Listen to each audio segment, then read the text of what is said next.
Hello, welcome to Sound and Fury Book Reviews. As usual, I am Tina. Today I'm doing a book review of ReInception by Serena Strauss. This is a 2022 book from Winding Road Stories. It's a sci-fi dystopian novel. I received this book from the publisher in exchange for a fair review. I'd intended to review this book last year on the 27th or 28th of December, but I got sick and I am still a bit sick, so I was like, no, I must power through and do this review. So there's only going to be one video this week. Usually I do videos on Tuesdays and Thursdays, but I just can't. Also, my kids are home and I'm just like, no, I need to get this one done and then we'll move on as usual. I've got some really fun books coming up in the next couple weeks. So, what is ReInception? So an engrossing, intellectually stimulating, and quick-moving sci-fi thriller, ReInception is absolutely fantastic. This was a complete surprise to me. I mean, not to say that small press books are not often good. I just, it was a book I'd never heard of. They reached out to me to offer it. And yeah, it completely blew me away. It's very good. So what is it about? A corporation's immensely popular mine technology is eradicating socially unacceptable behavior in 2126 New York City. When a college student and a government-labeled terrorist discover the truth of what's happening inside people's heads, they fight for their free will and the future of society. Does that sound fun? It is fun. What's the most fun is that this concept, mind control, has been kind of hokey in the last recent years in terms of being a concept.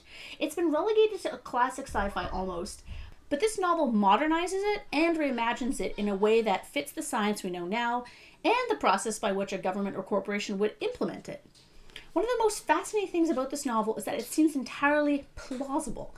I'm not going to get into the science part of it as that's part of the experience, but it does not seem far-fetched, and that is the part that I think people that get creeped out by dystopians would actually really enjoy if you enjoy being creeped out, because it's very much something that you could see happening in 100 years or so. The setting was really, really fun. We have a New York that's flooded in the bottom levels.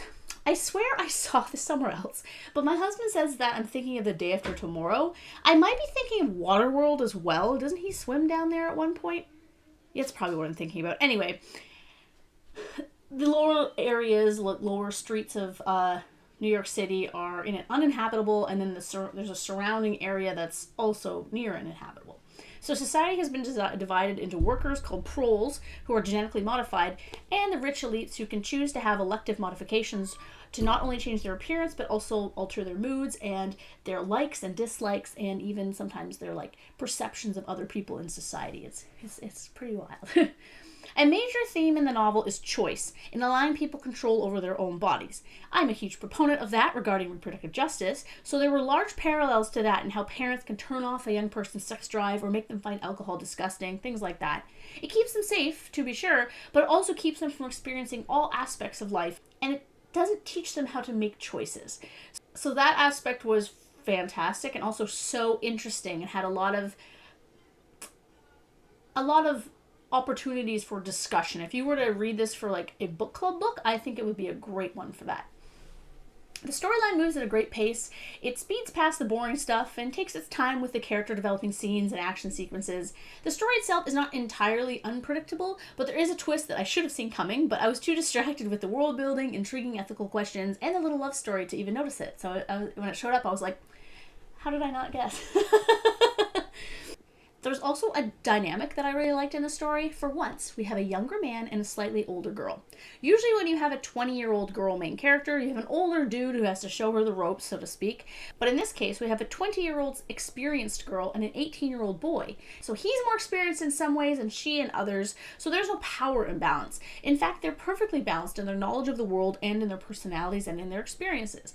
It's not exactly a sunshine plus grouchy trope, but it comes close, and I really liked that relationship, and I loved how it developed. I really liked both of the characters. I thought they both were really fun and relatable and likable, and that was part of why I really liked the story. And despite their ages, this is definitely not a YA or a new adult novel. It's a perfect example of how you can have a novel featuring young people but not have it fall into YA tropes. This is a book I would laud as an example of that, because I think a lot of the time, for example, the book Burrowed I read a few weeks ago, that one doesn't say it's YA, but it really felt like YA to me, where this one definitely does not feel like that. It's hard. I'd have to do a whole video on why I think that's the case. I'm not going to get into that now. But anyway, if you're worried that this is like a YA, no, it's not. It's not at all. Overall, this is kind of a short review because I loved it. There's always less to talk about when you have a book that is strong and entertaining and as thoughtful as this one. It was the perfect book to end the year on, and it's a great one to start the year off reviewing as well, I guess, because it's such a good review. I just want to say again, if you didn't catch it on my book stats video, thank you for checking out my reviews this year. Thank you for your comments, for the most part. Thank you for following my channel, and I got some fun stuff. I got a lot of arcs coming up. I got more horror this year, more fantasy. I'm definitely going to read at least 45 more sci-fis, and I'm definitely going to do Indie April again. And yeah, I've got a really good classic sci-fi coming up for you next week. I finally found a wild one. So yeah.